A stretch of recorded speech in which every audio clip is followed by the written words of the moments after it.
ओम कृष्णाय वासुदेवाय हरिये परमात्मने प्रणतः क्लेशनाशाय गोविंदाय नमो नमः। कार्तिक माह के शुक्ल पक्ष की प्रबोधिनी एकादशी का महात्म्य इस प्रकार है। ब्रह्मा जी बोले, हे मुनिश्रेष्ठ नारद, अब आप पापों को हरने वाली और पुण्य और मुक्ति देने वाली एकादशी का महात्म्य सुनिए। पृथ्वी पर गंगा की महत्ता और समुद्रों तथा तीर्थों का प्रभाव तभी तक है जब तक कि कार्तिक की देव प्रबोधिनी एकादशी तिथि नहीं आती। मनुष्य को जो फल 1000 अश्वमेघ और 100 राजसु यज्ञों से मिलता है, वही प्रबोधिनी एकादशी से प्राप्त होता है। नारद जी कहने लगे कि हे पिता, इस एकादशी पर एक समय भोजन करने, रात्रि को भोजन करने तथा पूरा दिन उपवास करके रात्रि को जागरण करने का क्या फल प्राप्त होता है, सो विस्तार से बतलाइए। ब्रह्मा जी बोले कि हे पुत्र, एक बार भोजन करने से 1 जन्म का और रात्रि को भोजन करने से 2 जन्म का तथा पूरे दिन उपवास कर रात्रि को जागरण करने से 7 जन्मों के संपूर्ण पाप और दुखों का नाश होता है। जो वस्तु त्रैलोकी में न प्राप्त हो सके और दिखे भी नहीं, वह इस श्री हरि प्रबोधिनी एकादशी से अवश्य प्राप्त होती है। मेरु और मंदराचल के समान भारी सभी पाप नष्ट हो जाते हैं तथा अनेकों जन्म के किए हुए पापों का समूह क्षण भर में भस्म हो जाता है। जैसे रुई के बड़े ढेर को अग्नि की छोटी सी चिंगारी भी पल भर में भस्म कर देती है। विधि पूर्वक थोड़ा सा पुण्य कर्म बहुत फल प्रदान करता है, परंतु विधि रहित यदि अधिक पुण्य भी किया जाए तो भी उसका कुछ भी फल प्राप्त नहीं होता। संध्या न करने वाले, नास्तिक, वेद निंदक, धर्मशास्त्र को दूषित करने वाले, पाप कर्मों में सदैव रत रहने वाले, धोखा देने वाले, ब्राह्मण और शूद्र पर स्त्री गमन करने वाले तथा ब्राह्मणी से भोग करने वाले, ये सभी चांडाल के समान हैं। जो विधवा स्त्री अथवा सधवा ब्राह्मणी से भोग करते हैं, वे अपने कुल को अवश्य नष्ट कर देते हैं, पर स्त्रीगामी के संतान कभी नहीं होती और उसके पूर्व जन्म के सभी संचित सभी अच्छे कर्म नष्ट हो जाते हैं। जो गुरु और ब्राह्मणों से अहंकार युक्त बात करता है, वह भी धन और संतान से हीन होता है। भ्रष्टाचार करने वाला, चांडाली से भोग करने वाला, दुष्ट की सेवा करने वाला और जो नीच मनुष्य की सेवा करते हैं, वह संगति करते हैं, ये सब पाप इस हरि प्रबोधिनी एकादशी के व्रत से नष्ट हो जाते हैं। जो मनुष्य इस एकादशी के व्रत को करने का संकल्प मात्र करते हैं, उनके 100 जन्मों के पाप नष्ट हो जाते हैं। जो इस दिन रात्रि में जागरण करते हैं, उनकी आने वाली 10,000 पीढ़ियाँ स्वर्ग को जाती है। नरक के दुखों से छूटकर प्रसन्नता के साथ सुसज्जित होकर वे विष्णु लोक को जाते हैं। ब्रह्म हत्या आदि महान पाप भी इस व्रत के प्रभाव से नष्ट हो जाते हैं। जो फल समस्त तीर्थों में स्नान करने, गो, स्वर्ण और भूमि का दान करने से प्राप्त होता है, वही फल इस एकादशी की रात्रि को जागरण करने मात्र से मिल जाता है। हे मुनि शार्दुल, इस संसार में उसी मनुष्य का जीवन सफल है जिसने श्री हरि प्रबोधिनी एकादशी का व्रत किया है। वही ज्ञानी, तपस्वी और जितेंद्रिय है। उसी को भोग एवं मोक्ष प्राप्त होता है। जिसने इस एकादशी का व्रत किया है, वह विष्णु को अत्यंत प्रिय है। मोक्ष के द्वार को बतलाने वाली और उसके तत्व का ज्ञान देने वाली यह एकादशी है। मन, वचन, कर्म तीनों प्रकार के पाप इस एकादशी के जागरण से नष्ट हो जाते हैं। इस दिन जो मनुष्य भगवान की प्रसन्नता के लिए स्नान, दान, जप और यज्ञ आदि करते हैं, वे अक्षय पुण्य को प्राप्त होते हैं। प्रबोधिनी एकादशी के दिन व्रत करने से मनुष्य के बाल यौवन और वृद्धावस्था में किए गए समस्त पाप नष्ट हो जाते हैं। इस दिन रात्रि जागरण का फल चंद्र सूर्य ग्रहण के समय स्नान करने से 1000 गुना अधिक प्राप्त होता है। अन्य कोई भी पुण्य इसके आगे व्यर्थ है। जो मनुष्य इस व्रत को नहीं करते, उनके अन्य पुण्य भी व्यर्थ ही हैं। अतः हे नारद, तुम्हें भी विधि पूर्वक इस व्रत को करना चाहिए। जो कार्तिक मास में धर्मपरायण होकर भी अन्न नहीं खाते, उन्हें चंद्रायण व्रत का फल प्राप्त होता है। इस मास में भगवान दानादि से जितने प्रसन्न नहीं होते, उतने शास्त्रों में लिखी कथाओं को सुनने मात्र से होते हैं। कार्तिक मास में जो भगवान विष्णु की कथा का एक या आधा श्लोक भी पढ़ते हैं या सुनते या सुनाते हैं, उनको भी 100 गायों के दान के समान पुण्य फल प्राप्त होता है। अतः अन्य सभी कर्मों को छोड़कर कार्तिक मास में मेरे सन्मुख बैठकर कथा पढ़नी या सुननी चाहिए। जो कल्याण के लिए इस मास में हरि कथा कहते हैं, वे सारे कुटुंब का क्षण मात्र में उद्धार कर देते हैं। शास्त्रों की कथा कहने और सुनने से 10,000 यज्ञों के समान फल प्राप्त होता है। जो नियम पूर्वक हरि कथा सुनते हैं, वे 1000 गोदान का फल प्राप्त करते हैं। विष्णु के जागने के समय जो भगवान की कथा सुनते हैं, वे 7 दीपों समेत पृथ्वी के दान करने का फल प्राप्त करते हैं। कथा सुनकर वाचक को जो मनुष्य सामर्थ्य के अनुसार दक्षिणा देते हैं, उनको सनातन लोक प्राप्त होता है।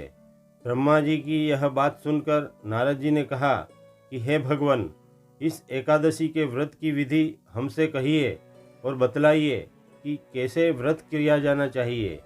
इस पर ब्रह्मा जी ने कहा कि ब्रह्म मुहूर्त में जब 2 घड़ी रह जाए, तब उठकर शौचादि से निवृत्त होकर दंत धावन आदि कर पवित्र नदी, तालाब, कुआं या किसी पवित्र स्थान में या घर में ही जैसा संभव हो सके वैसा स्नान आदि करें। फिर भगवान की पूजा करके कथा सुने। फिर व्रत का नियम ग्रहण करना चाहिए। उस समय भगवान से प्रार्थना करें कि हे भगवान, आज मैं निराहार रहकर व्रत करूँगा। आप मेरी रक्षा कीजिए तथा मुझे सामर्थ्य प्रदान कीजिए। दूसरे दिन द्वादशी को भोजन करूँगा। उसके बाद भक्ति भाव से व्रत करें तथा रात्रि को भगवान के आगे नृत्य, गीत आदि करना चाहिए। कृपणता का त्याग कर बहुत से फूलों, फल, अगर, धूप आदि से भगवान का पूजन करना चाहिए। शंख के जल से भगवान को अर्घ्य देना चाहिए। इनका समस्त तीर्थों से करोड़ गुना फल प्राप्त होता है। जो मनुष्य अगस्त के पुष्प से भगवान का पूजन करते हैं, उनके आगे इंद्र भी हाथ जोड़े खड़े रहते हैं। तपस्या करके संतुष्ट होने पर हरि भगवान जो नहीं करते, वह अगस्त के पुष्पों से भगवान को अलंकृत करने से प्राप्त हो जाता है। जो कार्तिक मास में बिल्व पत्र से भगवान की पूजा करते हैं, वे मुक्ति को प्राप्त होते हैं।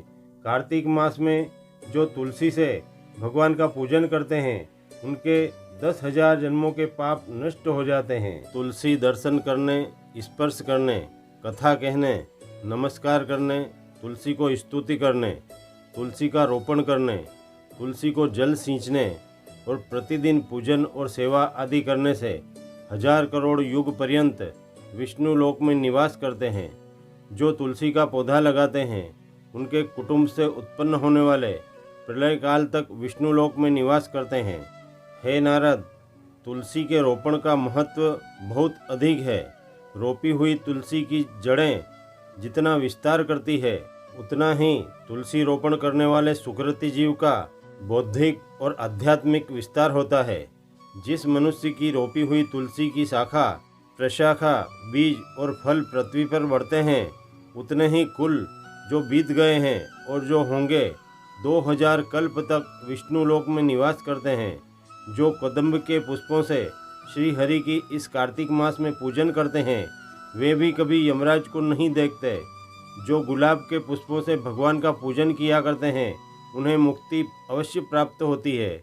जो बकुल और अशोक के फूलों से भगवान का पूजन करते हैं, वे सूर्य और चंद्रमा के रहने तक किसी भी प्रकार का शोक नहीं पाते। जो मनुष्य सफ़ेद और लाल कनेर के फूलों से भगवान का पूजन करते हैं, उन पर भगवान अत्यंत प्रसन्न होते हैं।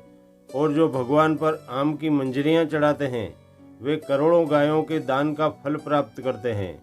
जो दूब के अंकुरों से भगवान की पूजा किया करते हैं, वे 100 गुना पूजा का फल ग्रहण करते हैं। जो शमी के पत्र से भगवान की पूजा करते हैं, उनको महाघोर यमराज के मार्ग का भय नहीं होता।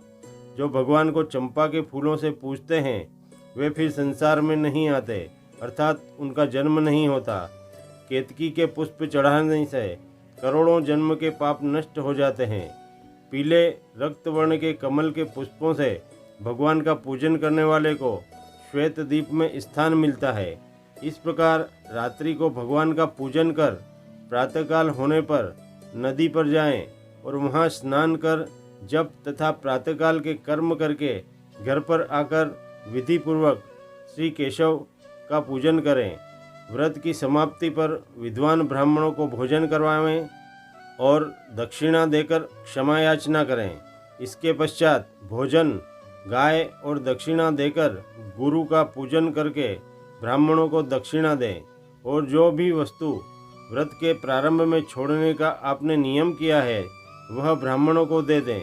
रात्रि में भोजन करने वाला मनुष्य ब्राह्मणों को भोजन कराएं तथा स्वर्ण सहित बेलों का दान करें या जो भी क्षमता हो उसके अनुसार करें। जो मनुष्य मांसाहारी नहीं है वह गोदान करें। आंवले से स्नान करने वाले मनुष्य को दही और शहद का दान करना चाहिए। जो फलों को त्याग देता है वह फल दान करें।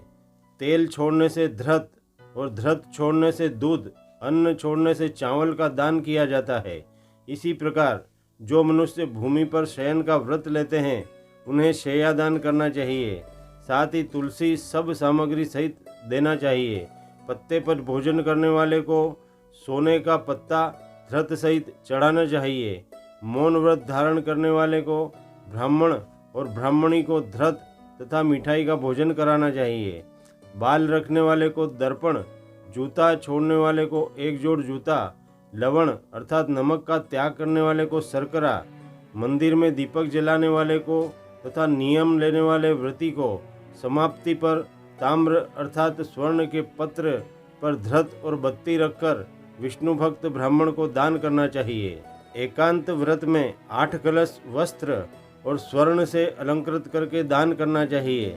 यदि यह भी न हो सके तो इनके अभाव में ब्राह्मणों का सत्कार सब व्रतों को सिद्ध करने वाला कहा गया है।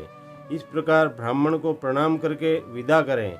इसके पश्चात स्वयं भोजन करें। जिन वस्तुओं को चतुर्मास में छोड़ा हो उन वस्तुओं की समाप्ति करें अर्थात ग्रहण करने लग जाएं। हे राजन, जो बुद्धिमान पुरुष इस प्रकार चतुर्मास निर्विघ्न समाप्त करते हैं वे कृतकृत्य हो जाते हैं और भगवान के प्रिय होते हैं और फिर उनका जन्म नहीं होता।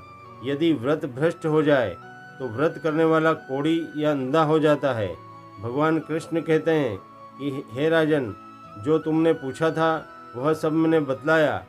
इस कथा को पढ़ने और सुनने से गोदान का फल प्राप्त होता है और संपूर्ण सुखों को भोग कर अंत में गोलोक प्राप्त होता है। भगवान कृष्ण के मुख से सभी एकादशियों का महात्म्य और कथा सुनकर धर्मराज युधिष्ठिर कहने लगे कि हे भगवान, मैंने कार्तिक कृष्ण एकादशी अर्थात रमा एकादशी का विस्तार पूर्वक वर्णन सुना।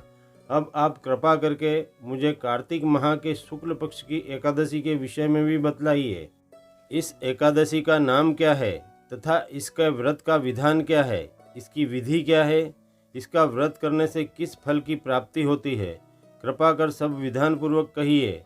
इस पर भगवान श्री कृष्ण बोले, कार्तिक माह के शुक्ल पक्ष में तुलसी विवाह के दिन आने वाली इस एकादशी को विष्णु प्रबोधिनी एकादशी, देव प्रबोधिनी, देवोत्थानी, देव उद्धव एकादशी, देव उठनी एकादशी, कार्तिक शुक्ल एकादशी या प्रबोधिनी एकादशी भी कहा जाता है। यह बड़े पापों का नाश करने वाली है। इसका महात्म्य सुनो। देवोत्थान एकादशी की व्रत कथा इस प्रकार है। एक राजा के राज्य में सभी लोग एकादशी का व्रत किया करते थे। प्रजा, नौकर चाकरों से लेकर पशुओं तक को एकादशी के दिन अन्न नहीं दिया जाता था। एक दिन किसी दूसरे राज्य का एक व्यक्ति राजा के पास आकर बोला कि हे महाराज, मेरे पास आजीविका का कोई साधन नहीं है। हे महाराज, कृपा कर मुझे कोई कार्य दे दीजिए जिससे मैं अपनी जीविका चला सकूं। राजा ने उसके सामने एक शर्त रखी कि ठीक है, किंतु रोज तो तुम्हें खाने को सब कुछ मिलेगा, पर एकादशी के दिन अन्न नहीं मिलेगा।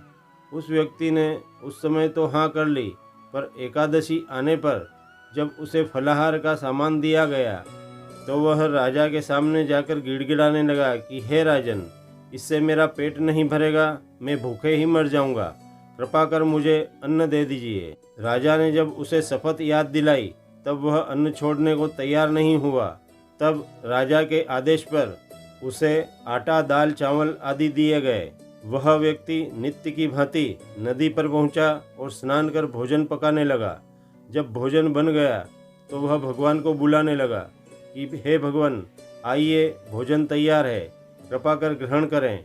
निस्वार्थ भाव से भक्त के बुलाने पर पीताम्बरधारी चतुर्भुज रूप धरकर भगवान भोजन को आ पहुँचे। प्रेम से उसके साथ भोजन करने लगे। भोजनादि करके भगवान जब अंतर्ध्यान हो गए तो वह व्यक्ति भी अपने काम पर चला गया। 15 दिन बाद पुनः दूसरी एकादशी आई। तब वह व्यक्ति फिर राजा के पास गया और बोला कि हे महाराज, पिछली एकादशी की तुलना में मुझे दुगनी सामग्री दीजिए, नहीं तो दिन भर में भूखा ही रह जाऊंगा। राजा ने कारण पूछा तो उसने बतलाया कि हमारे साथ तो भगवान भी कहते हैं, इसलिए हम दोनों के लिए यह सामग्री पूरी नहीं होगी। यह सुनकर राजा को बड़ा आश्चर्य हुआ। राजा बोला, मैं नहीं मान सकता कि भगवान तुम्हारे साथ खाते हैं। मैं तो इतना व्रत करता हूँ, पूजा करता हूँ, पर भगवान ने मुझे कभी दर्शन नहीं दिए। राजा की बात सुनकर वह बोला कि हे महाराज, यदि आपको विश्वास न हो तो मेरे साथ चलकर देख लें। उसकी बात सुनकर राजा उसके साथ गया और एक पेड़ के पीछे छिपकर बैठ गया। उस व्यक्ति ने जब भोजन बनाया और भगवान को पुकारा, लेकिन भगवान नहीं आए। उसने दोबारा पुकारा। इस प्रकार वह शाम तक पुकारता रहा, किंतु भगवान नहीं आए। अंत में उसने कहा कि हे भगवान, यदि आप नहीं आए तो मैं झूठा पड़ जाऊंगा और अपनी आन बचाने के लिए नदी में कूदकर प्राण त्याग दूंगा। इतनी पुकार सुनकर भी जब भगवान नहीं आए तब वह व्यक्ति प्राण त्यागने के उद्देश्य से नदी की ओर बढ़ा। प्राण त्यागने का उसका दृढ़ निश्चय जानकर शीघ्र ही भगवान प्रकट हो गए और उसे रोक लिया और उसके साथ बैठकर भोजन करने लगे। जब भोजन समाप्त हुआ तो भगवान ने उस व्यक्ति को अपने विमान में बिठाया और अपने धाम को जाने लगे। तो राजा पेड़ के पीछे से दौड़ा और उसने भगवान के पैर पकड़ लिए और बोला कि हे भगवान, मुझ दीनहीन मूढ़ व्यक्ति पर कृपा कीजिए। हे भगवान, मेरा उद्धार कीजिए। राजा की करुण पुकार और प्रार्थना सुनकर भगवान बोले कि हे राजन, व्रत और उपवास करने मात्र से ही कुछ नहीं होता। जब तक मन शुद्ध न हो तब तक ज्ञान नहीं होता, और जब तक ज्ञान प्राप्त नहीं होता तब तक मैं प्राप्त नहीं होता। इस प्रकार राजा को ज्ञान और आशीर्वाद देकर भगवान अपने धाम को पधारे। अतः हे युधिष्ठिर, शुद्ध और सात्विक मन से निर्विकार भाव से भक्ति और व्रत करना चाहिए।